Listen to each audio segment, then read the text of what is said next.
চলো আজ আর একটা তোমাদের সাথে ছোট্ট ভিডিও আমি শেয়ার করি। তো আজকের এই ভিডিওটা কিন্তু আমার ছিল পঞ্চমীর দিনের। হ্যাঁ, অনেকটা লেট হয়ে গেল পোস্ট করতে। কিন্তু এই ছোটো, ছোটো স্মৃতিগুলোই ভাবছি তোমাদের সাথে শেয়ার করি। তো এটা ছিল আমার মানে পঞ্চমীর দিনের কিন্তু একদম নরমাল একটা ড্রেস। তো আমি এখানে একটা কুর্তি সেট পরেছিলাম। আর যেহেতু অনেক রাতে ঠাকুর দেখতে যাচ্ছি সেই কারণে অতটা তো সাজাগুজোও করিনি। তো নরমালি আমি সেজেগুজে নিয়েছি আর এখানে কিন্তু আমার হাসব্যান্ডও রেডি। দেখো আমায় কিন্তু ও পারফিউম লাগিয়ে দিচ্ছে।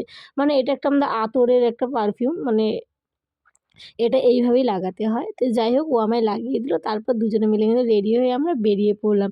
আর বেরোনোর সাথে সাথেই দেখি রাস্তাতে এত সুন্দর, সুন্দর লাইটিং করেছে যে আর চোখ ফেরানো যাচ্ছে না।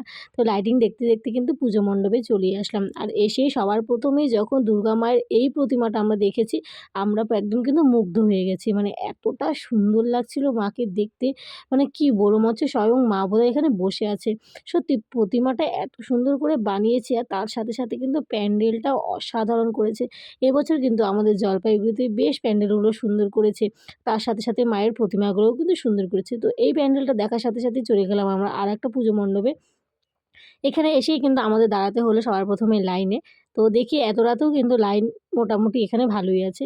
তো যাই হোক লাইন শেষ করে কিন্তু মণ্ডপের ভেতরে ঢুকে পড়লাম। তো যেহেতু আমি ফটো তুলেছি, বরকে ফটো তুলে না দিলে কেমন লাগে বলো? তো তাই বললাম, "তুমি মায়ের পাশে একটু দাঁড়াও, তোমাকে কয়েকটা ফটো তুলে দেই।" কিন্তু সত্যি কথা বলতে পাশ থেকে না মানে ওরা তাড়িয়ে দিচ্ছে যে, "আর না, আর না, তোমরা যাও, হয়ে গেছে অনেক।" তো যাই হোক মোটামুটি ফটো তুলে কিন্তু আমরা চলে আসলাম একটু কিছু খেতে। যেহেতু দুজনেরই প্রচণ্ড ঠান্ডা লেগেছিল তাই ভাবলাম যে একটুখানি মোমো আর মোমো স্যুপ খাওয়া যাক। তো এত রাত্রে কী বা ভারী খাবার খাবো, সেই কারণে কিন্তু আমরা একটা মোমোর দোকানে ঢুকে পড়লাম। আর এখানকার মোমো কিন্তু খেতে দুর্দান্ত স্বাদ। সত্যি কথা বলতে আমরা এখানকার মোমো আর এখানকার স্যুপ খেতে কিন্তু প্রচণ্ড পরিমাণে ভালোবাসি। তো সেই দোকানেই চলে গেছিলাম। আমরা হাফ, হাফ করে মোমো নিয়েছি। যেহেতু রাত্রেবেলা খাওয়া-দাওয়া করেই বেরিয়েছি, তো সেই কারণে কিন্তু অত আমরা হেভি খাবার খাচ্ছিলাম না। আর দেখো আমার হাসব্যান্ড বলছে যে, "এবার কি খেতে পারবো?" আমি বললাম কি, "না দাঁড়াও একটু ভিডিও করে নিই তারপরে খেয়ে নিই।" তো খাওয়া-দাওয়া করে কিন্তু বেরিয়ে পড়লাম বাড়ির দিকে।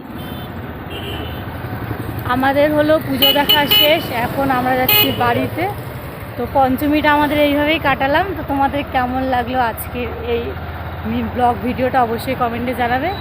আবার আসছে সপ্তমীর ভিডিও, অবশ্যই কিন্তু দেখতে ভুলবে না। টাটা।